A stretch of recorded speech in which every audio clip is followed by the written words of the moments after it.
Qual é o preço do milho?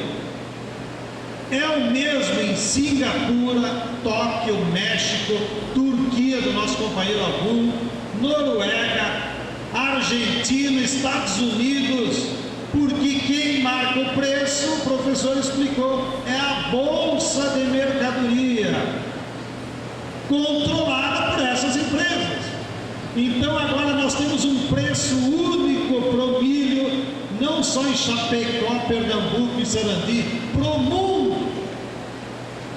Então os preços nivelaram a teoria do valor, ou o contrário, a teoria do valor determinava o preço por região, mas eles superaram isso e estabeleceram um preço mundial que permitisse a eles acumular uma enorme taxa de mais-valia de todo o mundo. Terceiro movimento. Antes do capital financeiro, os estados nacionais tinham ingerência sobre a agricultura através de mecanismos das políticas públicas agrárias.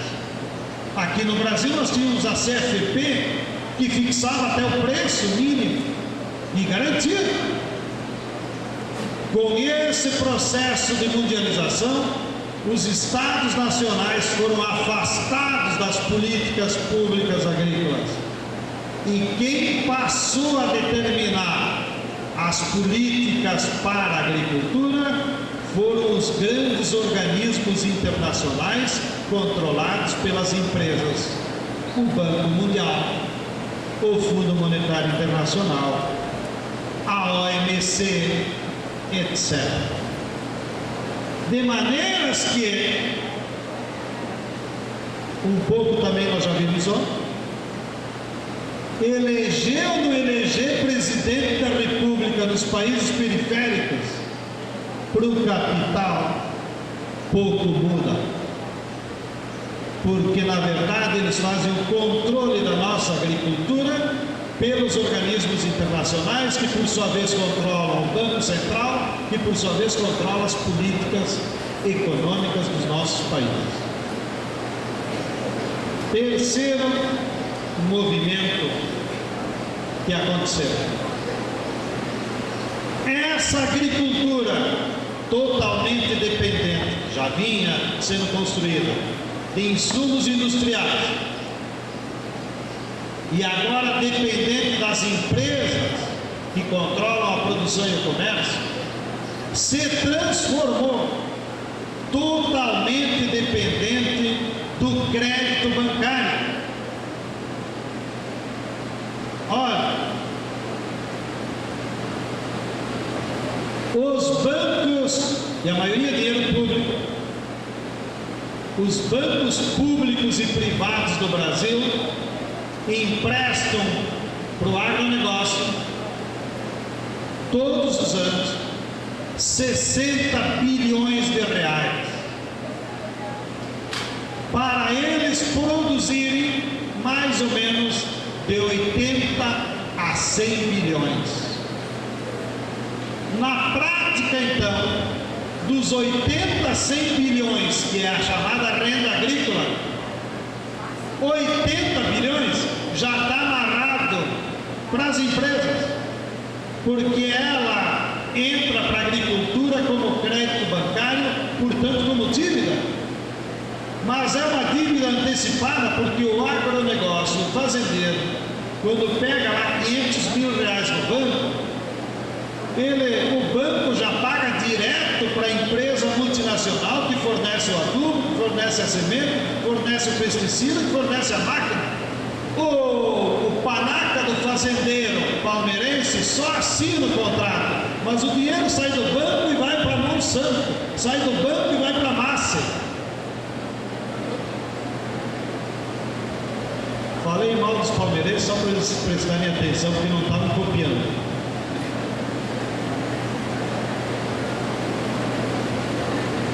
Bem, então, olha, de 80 a 100 bilhões produzidos na agricultura, já 60 está amarrado nas empresas. E aquela diferença entre os 60 e os 100 é que se divide depois entre pagamento para os trabalhadores, impostos e a renda agrícola do fazendeiro. Mas aqui o que é principal nós entender, que mesmo esse fazendeiro capitalista metido a besta, ignorante, que se aliou com uma empresa transnacional, ele não se dá conta que a maior parte do capital produzido no trabalho agrícola hoje não fica com ele, vai com a empresa. E essa amarração se dá pelo crédito bancário. Se acabar o crédito bancário hoje, acaba o agronegócio. Porque o fazendeiro está pelado. Não tem capital suficiente para tocar a produção. E isso foi o resultado desse movimento do capital financeiro. Bem, seguimos.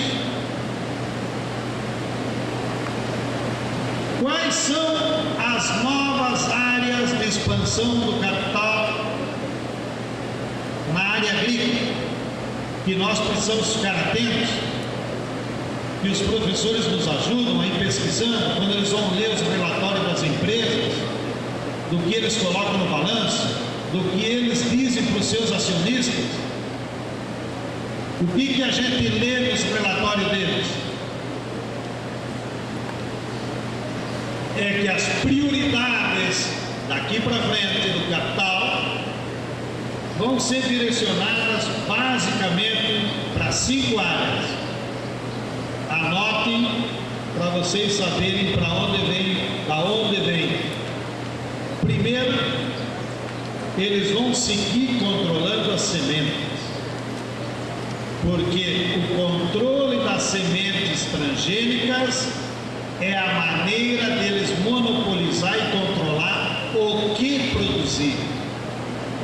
E como há uma lei de patentes que permite eles cobrar royalties, a Monsanto aqui no Rio Grande do Sul recolhe 80 milhões de dólares por ano de royalties sem produzir um saco de semente. Nenhum produtor de soja transgênica, nem os aqui da Sanandê, compra soja da Monsanto. Mas essa soja transgênica que está sendo produzida, quando chega lá no porto para vender, paga o royalty para a Monsanto. Por causa da lei de patentes, que declarou que toda a soja transgênica é deles, não importa quem produziu. E assim eles estão avançando. O governo Lula já liberou milho, já liberou algodão e vem vindo. E quem assistiu o filme ontem de noite se deu conta do grau de controle que a Monsanto tem sobre as autoridades e sobre a lei.